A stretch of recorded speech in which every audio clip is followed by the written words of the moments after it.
Hello and welcome to more World War II 172 scale models and something different for all scale of models for World War II, because we're going to take a look at that book, Panzer IV Color, Tank Power. It's got great photos in there, but mainly artwork, plates, a whole bunch of them of different camouflage and types with historical reference. I have some of my many Mark IVs, a few different types. We'll take a quick overview of those, then we'll get into looking at the book. There's the Mark IV-H with all the side skirts. There's an earlier Mark IV with the short gun, but done over still with the three-color camouflage. There's one of the F2 or the G with the globular. Gray with sand. There's the late war J with the rare mesh side skirts. An early all gray, and that one has the Ghost Division on it. There's one where it just had the skirting around the turret. And then there's one done up in sand, more or less, for the Africa Corps. Let's take a look at this book. Tank Power. Here's the back. So they're going to give nice color interpretations of the photographs from different eras. More here. So great ideas for looking at what decals and insignia and camouflage to do on your... You can see this is a Polish book from 2009. So lots of great books to get from overseas. This one has some in the beginning, some information about it. And you can see it's dual language, Polish and English. So they've got nice photos and information about the tank. So that's like on my other books I have, where it's just tons of photos and just there's a few color plates. This one is going to get to the color plates fairly soon. Look at that. Who could make that in a model and a diorama to get all those figures?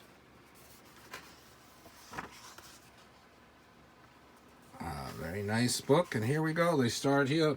They start with the early, so there's tons of gray. Those don't excite me that much, but they're still interesting, and I do have a whole section of gray, Panzer gray for early war, for fighting against Russia.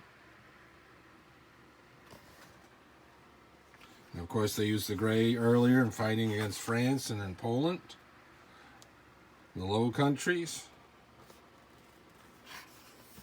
Mark IV has a 75mm gun, and the initial one was the short, low velocity.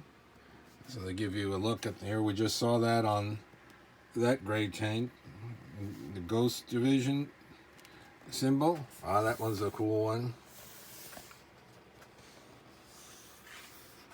And then, of course, it's going to get more exciting as we're going to get into the color camouflage. Here, just Barbarossa.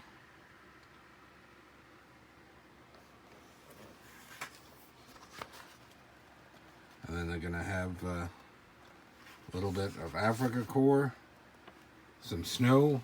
Look at that one. So these are looking at the original photos, and then they have the artist does the best representation he can of what they'd look like. So these are real good for reference.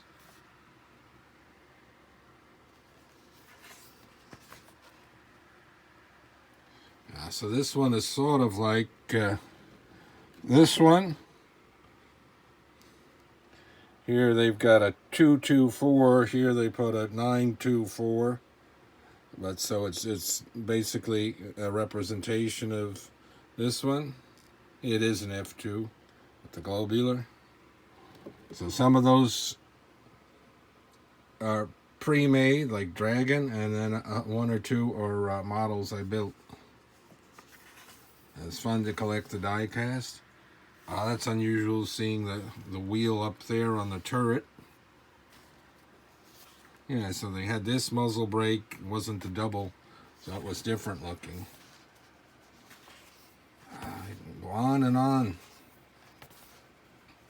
Let's get over to the 3 colors. It's the Africa core, and just all sand. Or the markings here, Upper Citadel, the Battle of Kursk.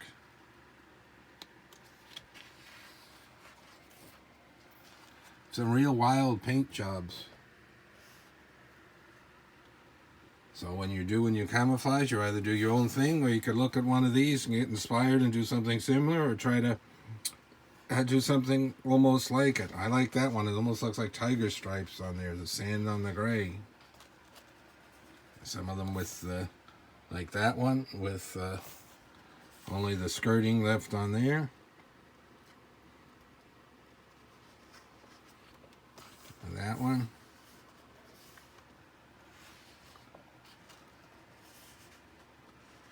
So this would be a good book to pick up. I'll show again the name of it if you want to try to look that up and try to find it.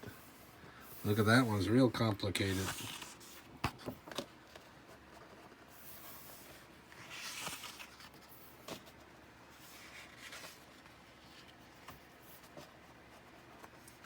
So just like looking at photos of tanks, whatever, or if you're a modeler, great books, history. I really like the dark.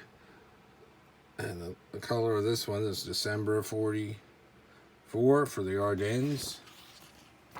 Battle of the Bulge. And they even show some of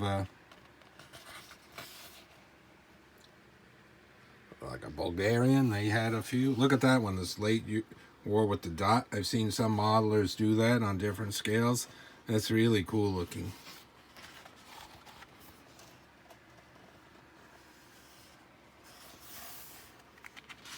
Sort of like the ambush fleck on that one. And a little bit of other things, post-war uses of the Mark IV. Again, this is what it looks like. Militaria. So if you look this up, Vivonetico Militaria, they have a whole line of books. Great references. This was a special one where it mainly featured the color plates, but they usually have a little bit of that and then more information. They have it on all different vehicles and then battles and stuff, and there's lots and lots of them. So a great book line. I recommend it if you're interested in World War II tanks and armor, modeling, wargaming, collecting, what have you. Until next time, thanks for liking and subscribing.